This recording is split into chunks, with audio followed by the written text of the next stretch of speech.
This is you. And this is you as a toddler. And these are the shows you probably watched as a toddler. Or if your parents were weird and didn't let you watch TV, you might have been read one of these books. Now, a common feature amongst all these forms of media is that there's no real conflict. I mean, come on, in Green Eggs and Ham, the guy doesn't want to eat him, and then he does. That's the entire conflict. And as a toddler, you consume this media and think to yourself, hey, in this world, things are good. I might not understand the world, but my parents do, and they and all the other adults have everything figured out. But then you grow up.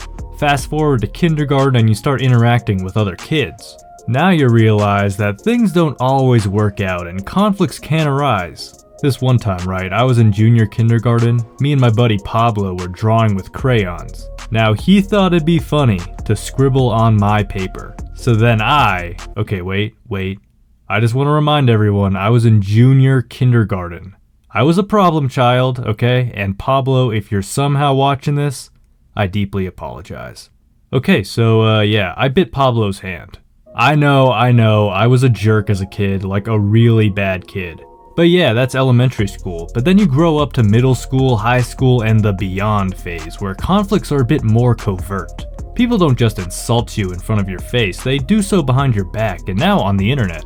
After growing up, I think we're all in agreement that there are some people with bad intentions out there that might start a conflict with you, regardless if you were doing anything bad in the first place. In this video, we're going to be using Sun Tzu's The Art of War to come up with 5 tips on how to deal with these conflicts if they're unwillingly thrown upon you.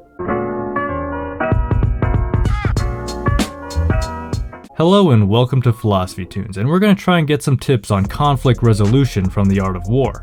I'll be using the Lionel Giles translation, and I'll put an affiliate link to this copy in the description. But first, disclaimer. Sure, in the book, Sun Tzu talks about striking your enemy and all that, but my hope is that you use these tips for defensive measures only, alright? This isn't about starting a fight, this is about ending a fight. And that brings us to tip number 1. End the conflict as soon as possible. There is no instance of a country having benefited from prolonged warfare. It is only one who is thoroughly acquainted with the evils of war that could thoroughly understand the profitable way of carrying it on.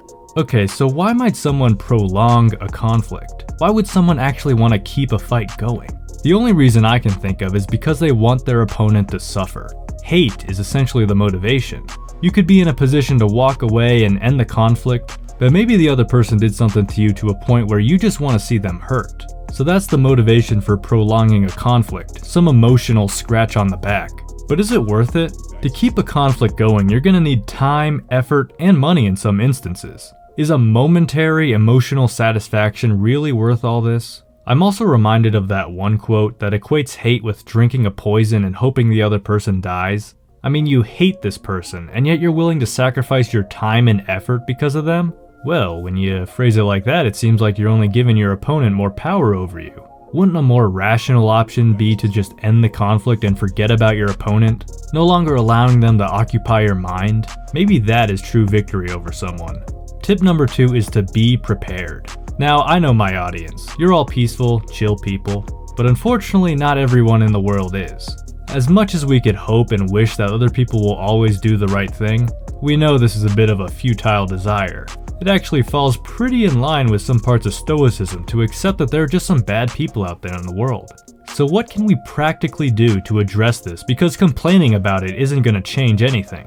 Maybe instead of hoping for others to change, we change ourselves. The Art of War teaches us to rely not on the likelihood of the enemy's not coming, but on our own readiness to receive him. Not on the chance of his not attacking, but rather on the fact that we have made our position unassailable. So how do we prepare for hostile people to possibly try and hurt us? Okay, well, the obvious response to threats of physical danger is to take some self-defense class, which isn't my area of expertise, so I'd advise doing your own research. On the internet front, you might want to try making your account private, or better yet, just deleting a social media account or two if you've got too many. There's a lot of things you could do to prepare for conflict, but it starts very stoically by shifting our attention away from what you can't control, i.e. other people, and looking at what you can control, yourself. Tip number 3 is to know the enemy. If you know the enemy and know yourself, you need not fear the results of 100 battles. If you know yourself but not the enemy, For every victory gained, you will also suffer a defeat. If you know neither the enemy nor yourself, you will succumb in every battle. So if there's some drama going on and someone seems to have a problem with us, we might tend to immediately label the other person as wrong and disregard their perspective. But if we take a step back and try to look at their views objectively, maybe they have some good points, and maybe by respectfully acknowledging them, you don't have to get into a fight. Now, even if their position doesn't make any sense to you, it still helps to understand what they want and why.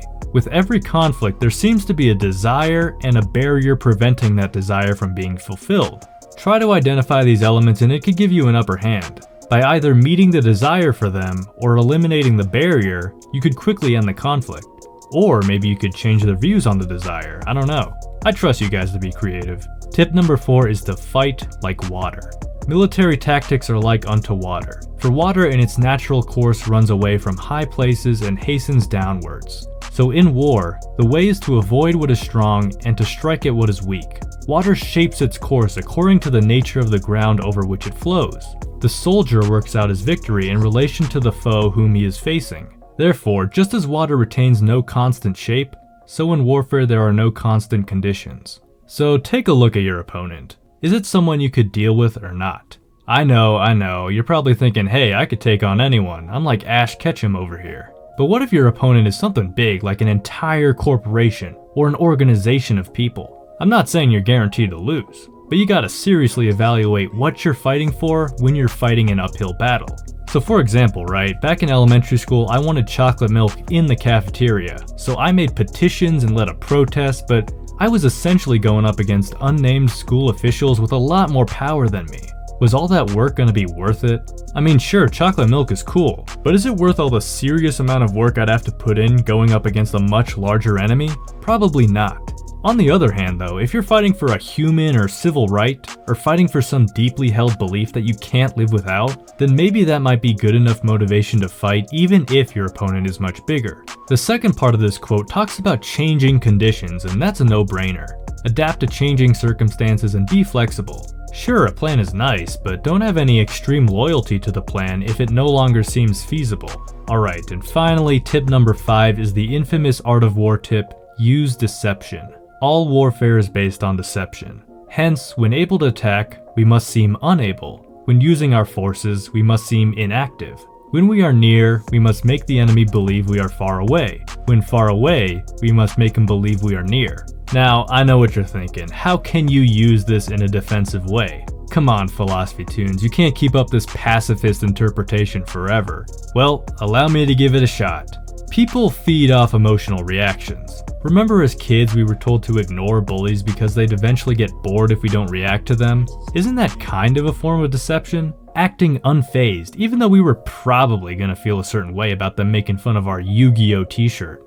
Now granted, this ignore strategy didn't always work, but it did have some effectiveness at times. That's just one strategy, but I'm curious if you guys can think of strategies that might use deception that are designed to end conflicts in a peaceful manner. Let me know down in the comments, you creative kids. And look at that, we're at the end of the video. The art of war is full of other tips we could extrapolate, so let me know if you like this video and I might make a part 2. Oh, and also hit the like button. To stay up to date with more casual philosophy content, hit the subscribe and bell button. And with that, I wish you all a beautiful rest of your day.